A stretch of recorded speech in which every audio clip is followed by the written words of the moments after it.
Well, I've pretty much got this ready to pull the head off. Just got to release all of the tappets now, take off the air injection rail and undo the cam, take the gear out and remove the cam tensioner and this annoying bracket for the pointless air pump.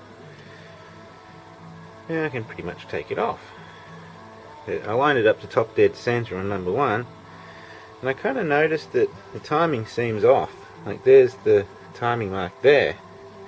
It's not straight up and down, it's this way. There's a pin at the back I'll show later, and that's not lined up with this rivet hole. So all things being equal, that should be straight up and down, one tooth across, and lining up with that pin at the back. So if you've been watching all the other videos on repairing this car, a complete knob-goblin's been working on it. Like, didn't have new exhaust gasket, didn't have new inlet gasket, had a new head on it but it was leaking, no new hoses, and all sorts of other butcherous things that I can't even remember.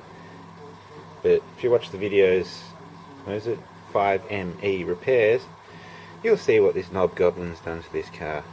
They kind of fucked it. You know, they put new ball joints in and over-pressed them in the lower control arm, and bent the arm, so the joint was loose, so they welded it in. You know, just shit like that. It's just very poor.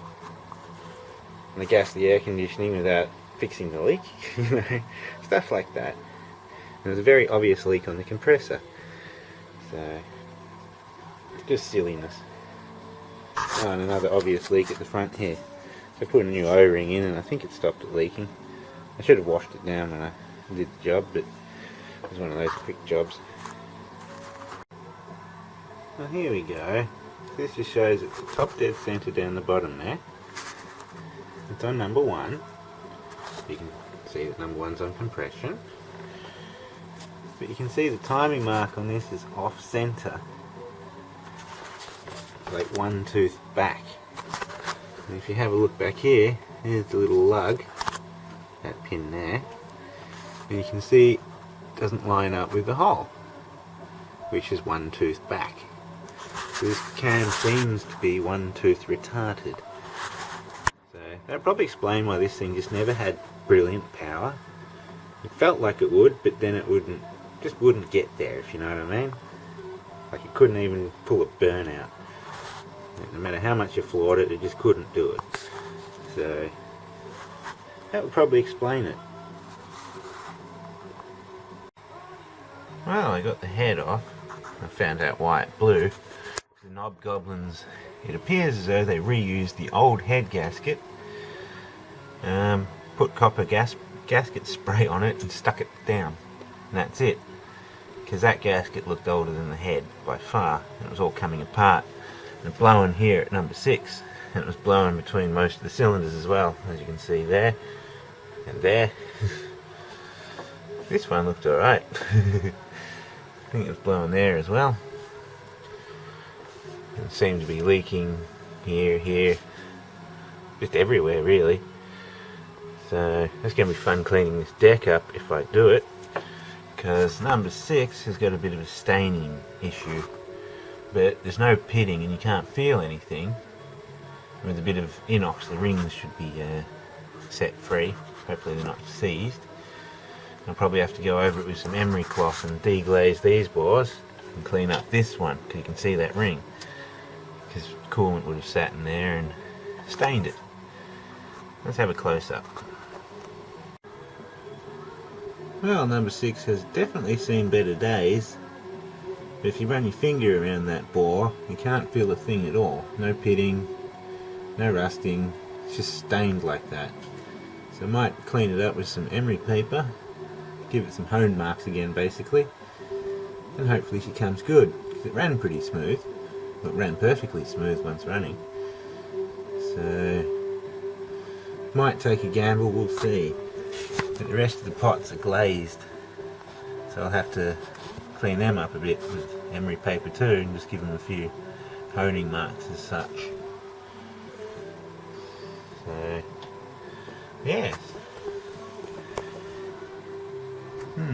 This engine was definitely pushed hard the night that it decided to completely do in the head, because seems probably cracked the exhaust manifold at the same time. So that's fairly fresh. So, oh well. Didn't run out of water though, it just got hot and sort of airlocked the water pump because of the amount of gas getting out through this combustion chamber. Nasty. Yeah, you can see the blow marks.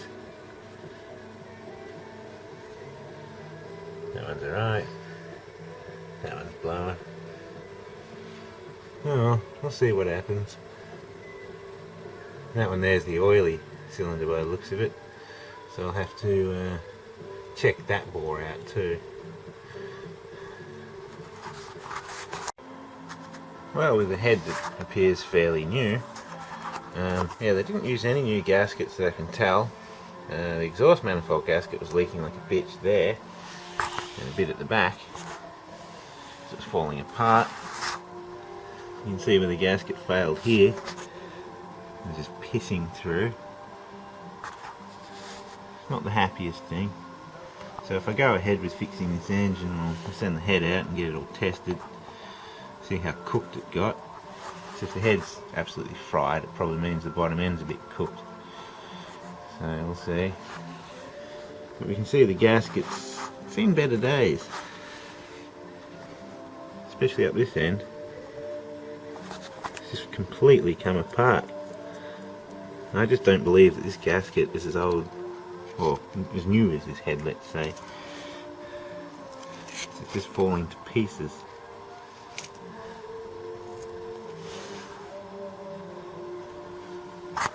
And it seems like it was bent as well, because when I took the head off, it peeled all apart, but it didn't seem flat.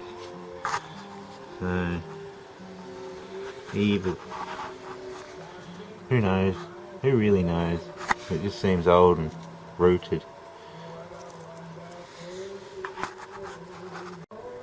But here's a nice close-up of the main failure point. It's just missing. It's horrible.